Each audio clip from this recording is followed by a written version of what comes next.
The Western Alps. The mountains rise to around 4,000 meters, elevated crystalline basement that testifies to substantial thickening and tectonic shortening of the continental crust, part of a mountain belt formed by continental plate collision. This is a tract of elevated crystalline basement called the écrin. But on the southern edge of this high country, an area called Champsaur, the basement here is banked on by a thick succession of sedimentary rocks that were deposited many hundreds of meters below sea level, turbidite sandstones.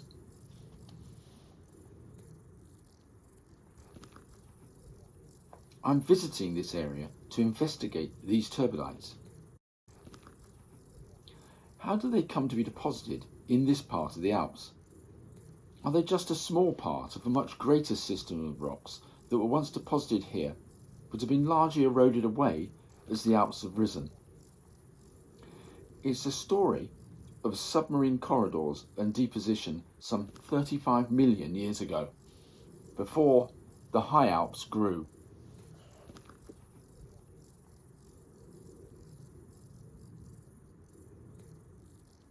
On this map of the Western Alps, the basement of our story is in red, the écrin, and in yellow, these are the preserved turbidite sandstone outcrops.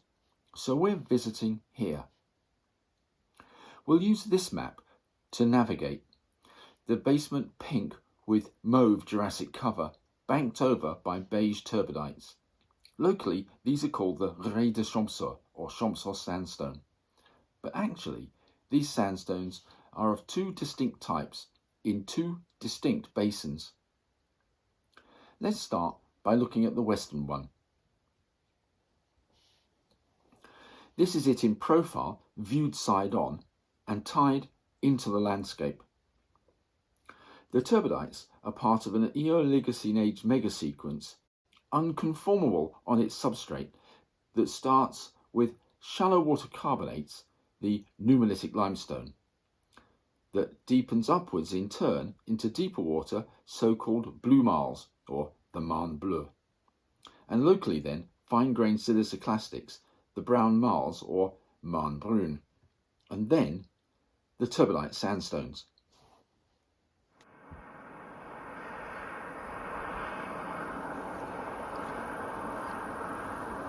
So that's the Western Champsaur Basin, laid out in the sunshine. Let's go up there, see what those sandstones look like.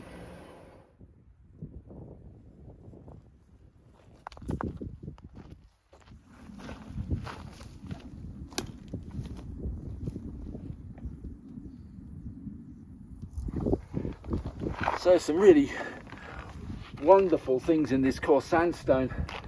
Got to be a bit careful about reading too much into these very prominent black lumps, which are sort of diagenetic, low-grade metamorphic nodules and lumps. But if you look in that more homogeneous looking material on top, it's a really big scour edge that comes down. You can see the coarse, gravelly, coarse grit forming a base to it. So fairly good scours in this big amalgamated pile of sand.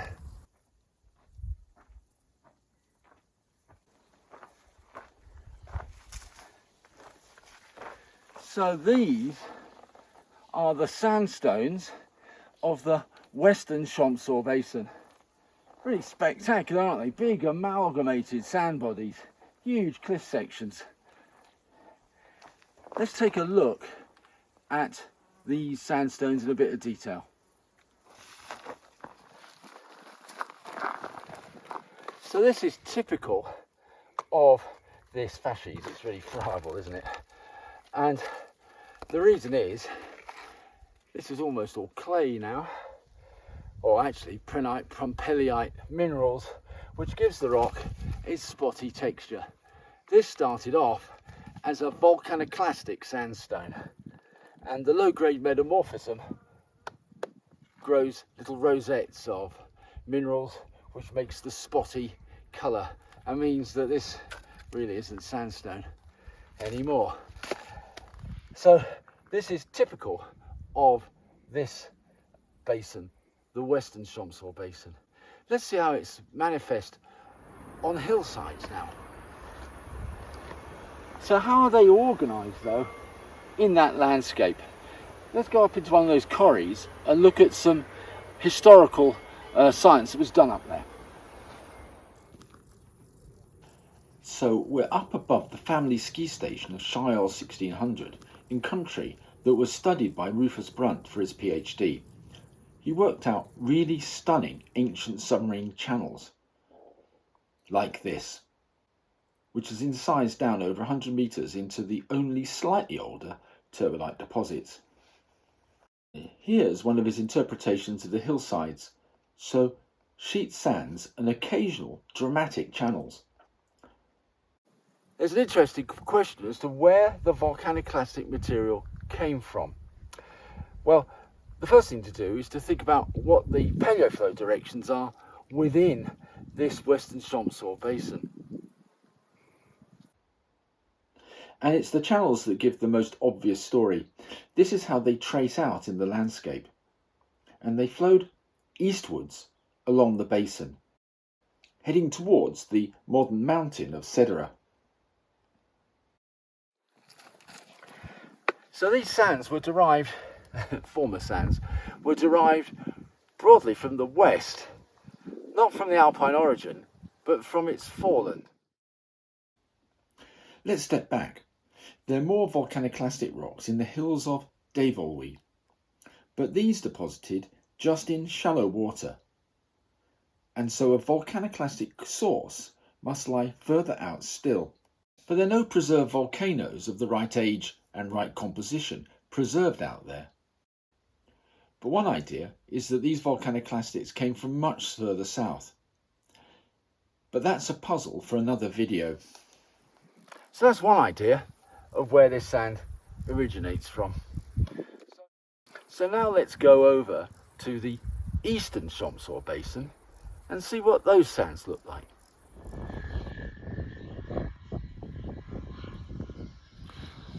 This is part of the Eastern Champsaur Basin above the ski station of Orsières-Merlet. Great open country and lots of rocks.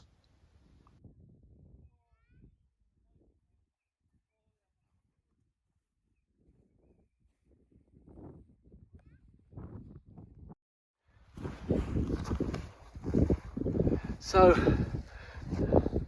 this lot is the Eastern Champsaur Basin. The sandstones stand out really prominently and light coloured, and that's because they're really rich in quartz. They're essentially quartz arenites here, very different to the volcaniclastics of the Western Champsaur Basin. The eastern sandstones are part of an array of quartz-rich turbidites in the southern Western Alps. In Provence, these are called the Anot sandstone, and these can be traced out as a major sand fairway fed by turbidity currents that flush northwards along a seaway around the ancestral alpine arc. But what of the Western Champsaur? They must be part of a distinct fairway. The two sets of flows didn't mix. And in Champsaur they were kept apart by a tectonic structure, the Cell Fault. To see the significance of this fault, let's first follow the volcaniclastics of the Western Champsaur along to the mountain of Cedera and this viewpoint.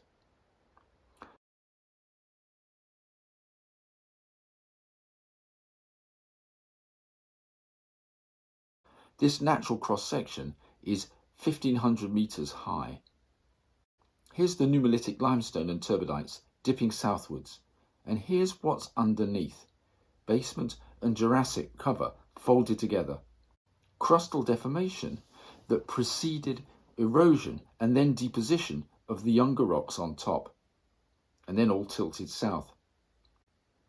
Up here, the unconformity is on basement rocks.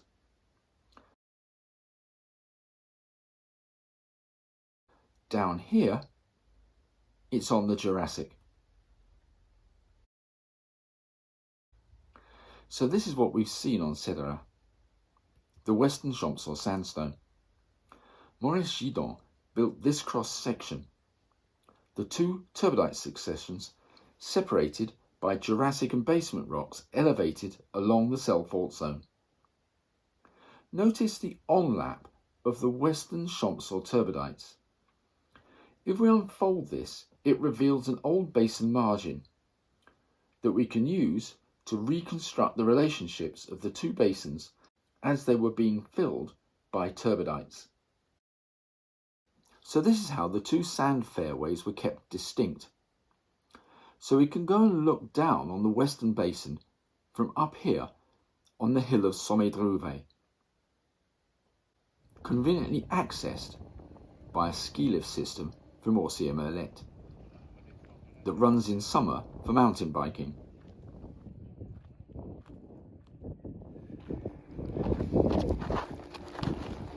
So I've come up here onto the top of the cell fault zone, and we're looking down and back onto the Western Champsaur basin. That far skyline, you can pick out maybe the dip slopes of the main sandstone units. Those are the volcaniclastic sandstones, and they have flowed, or the turbidity currents flowed this way, and we've come down to see down system onto the hill with that spiky tower of Cedera, and that's a world of sandstone. I've been up here when it's sunny, so we can just look at the sunny shot I took, which makes the sand stand out more easily. It's a world of sandstone. So this is the furthest downstream we see of the volcaniclastics, at least in this part of the Alps. They're heading into and over the top of what will become the Écrin Massif. And beyond that, immediately there's no sign of them. So where did this sand fairway go? It's a real puzzle for alpine geology.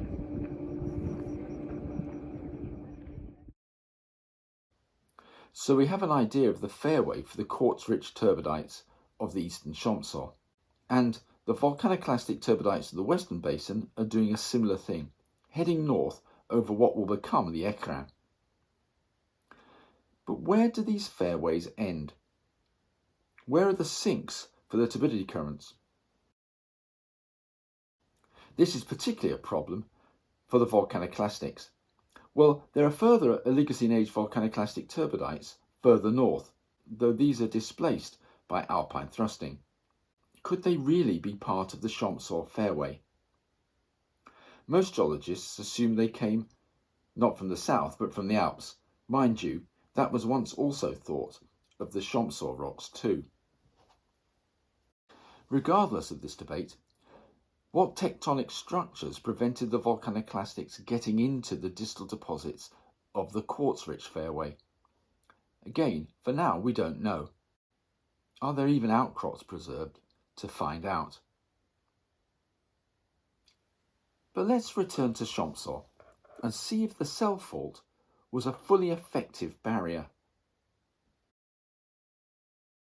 Let's go to the western basin and we'll work up through the stratigraphy from the bottom and see what these turbidites look like.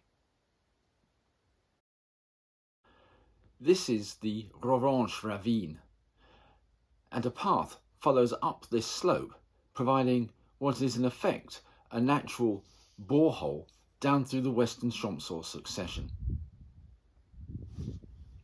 We'll start at the bottom in these cliffs of nummulitic limestone and blue marls.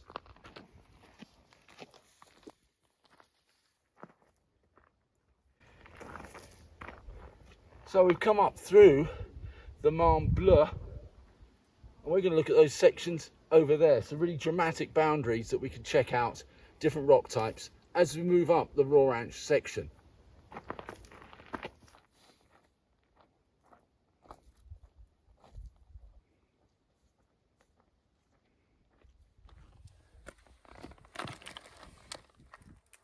So, behind these bits of grass, you can see the thin-bedded, slightly recessive, brown, crumbly stuff, which we'll have a look at brown siltstones probably, and higher on the cliff another unit which forms those cliff lines, which is where the first main sandstones come in.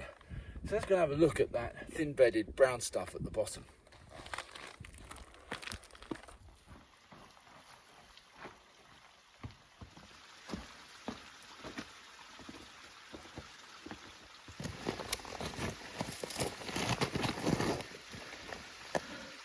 So most of this is siltstone, but there are these thin, fine sand layers as well.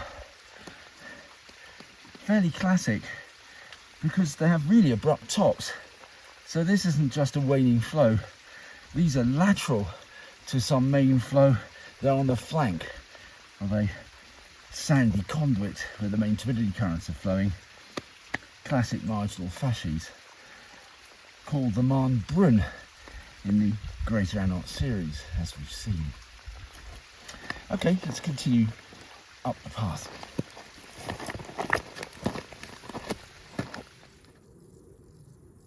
So the Marne Brun, the brown marls, are interpreted as slope facies deposited adjacent to main sand fairways. So we're on a paleoslope, but of course, as basins fill, the flanks become progressively buried. So the slope facies should be overlain eventually by strata deposited on the floor of the confining conduit. So that's quite a lot of Marne Brun. On up to find the sandstone.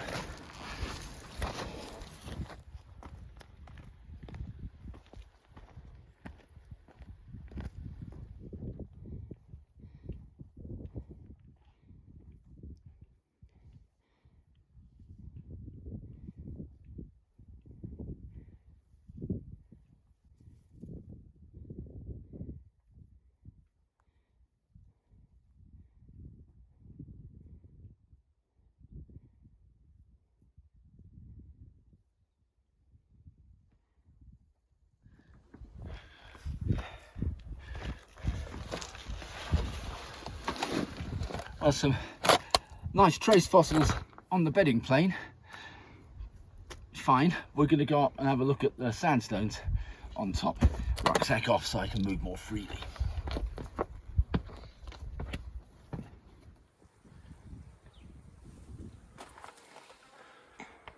So, some interesting stuff. We've got these sands, which we'll look at in a bit more detail in a second or two, and these conglomeratic or pebbly lags, one here, one at the bottom. Well, let's look at the pebbly lag first. So I can see there's lots of different basement clasts, but there are also these sedimentary ones as well. And they don't look to have come very far. Quite interesting. And it's clearly sort of a laggy deposit. It's all pebbles and it essentially breaks out into the sand. So let's now look at the sand. And the sand isn't volcaniclastic. It looks much more like classic Hautes-Alpes sand. Lots of quartz. Interesting. So it looks as though the bottom of this section not only has got Hautes-Alpes sand coming into it, but also it's got pebbles. Now, have those come all the way down the whole sand fairway from Corsica, or are they more locally derived? It's a question we'll keep on a back burner and address later on when we've seen a bit more of the section. But there's a bit more to see here first before moving on up.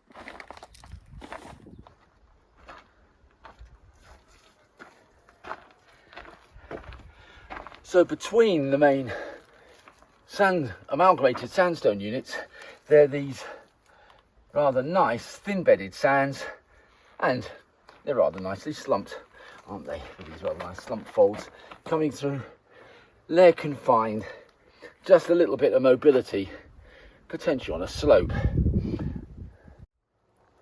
Okay, so let's just show that all on a log.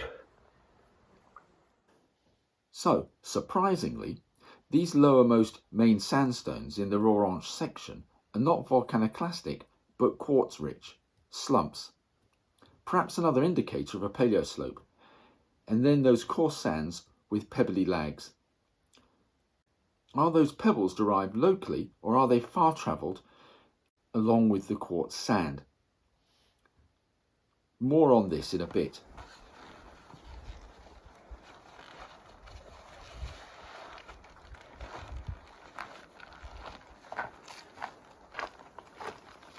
Okay, let's get on higher up the section.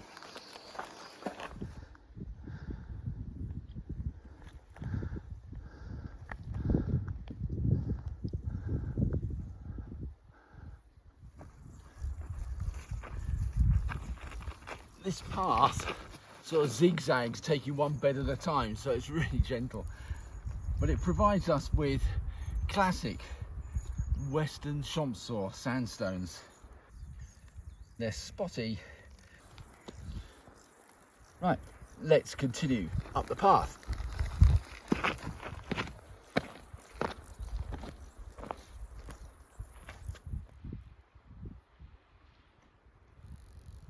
Lots of thick amalgamated sandstones.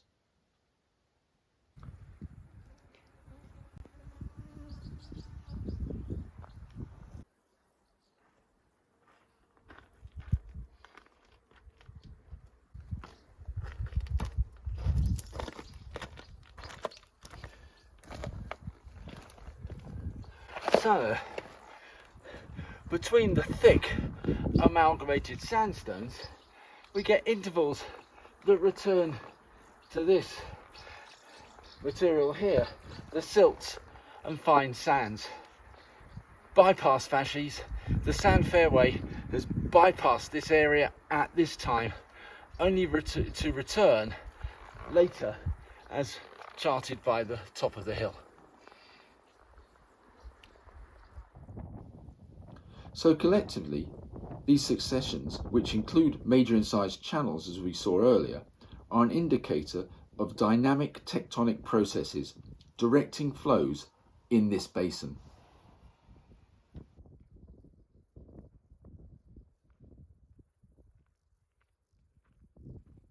We can combine all this in a log, largely compiled by Adriana Del Pino Sanchez for her PhD. The first main sandstones are quartz-rich, then swamped by a world of volcaniclastics. So time for an explanation. The two basins are separated by the cell structure, ascension anticline. Flows from the eastern fairway breach this, eroding a canyon down which quartz-bearing turbidity currents can flow and carry debris into the western basin. In this world, the pebbles of basement and Jurassic strata are locally sourced. Incidentally, there are no such pebbly beds back over the barrier in the eastern basin, circumstantial evidence for their local source. But the western fairway becomes swamped by volcaniclastics, so the anticline has risen, closing off the breach, and the fairways can be independent. Our two basins are distinct. So dynamic tectonic structures control the sediment pathways through the region. But of course, deformation has continued, not least because these once submarine rocks are now almost 3,000 meters above sea level. To get a glimpse of the later deformation, we can head back to the Orange path, which heads up into the thrust that breaks out over the top of the stratigraphic section we followed up the ravine. So we can continue here, moving on out of the simple logged section.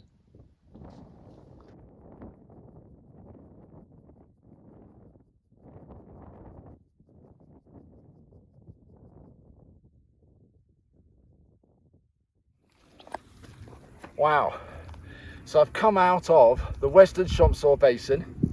Over here,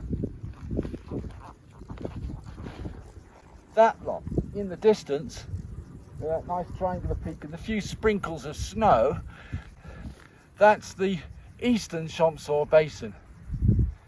And the cell fault zone that brings them together, well, that's it there, coming right up and over. So we've telescoped the two basins together.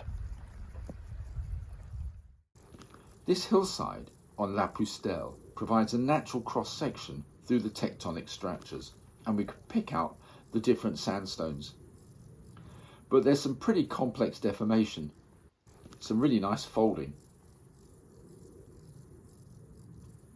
This hillside was interpreted by Maurice Gidon almost 50 years ago now, and his interpretation gives a glimpse of the complexity.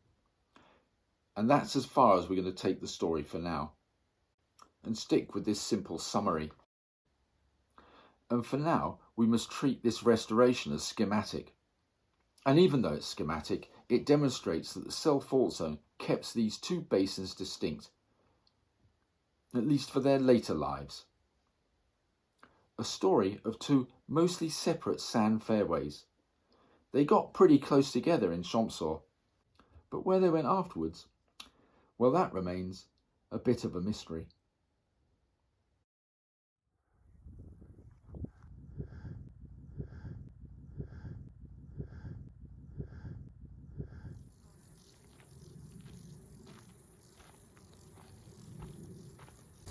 So that's the story of the two Champsaur basins.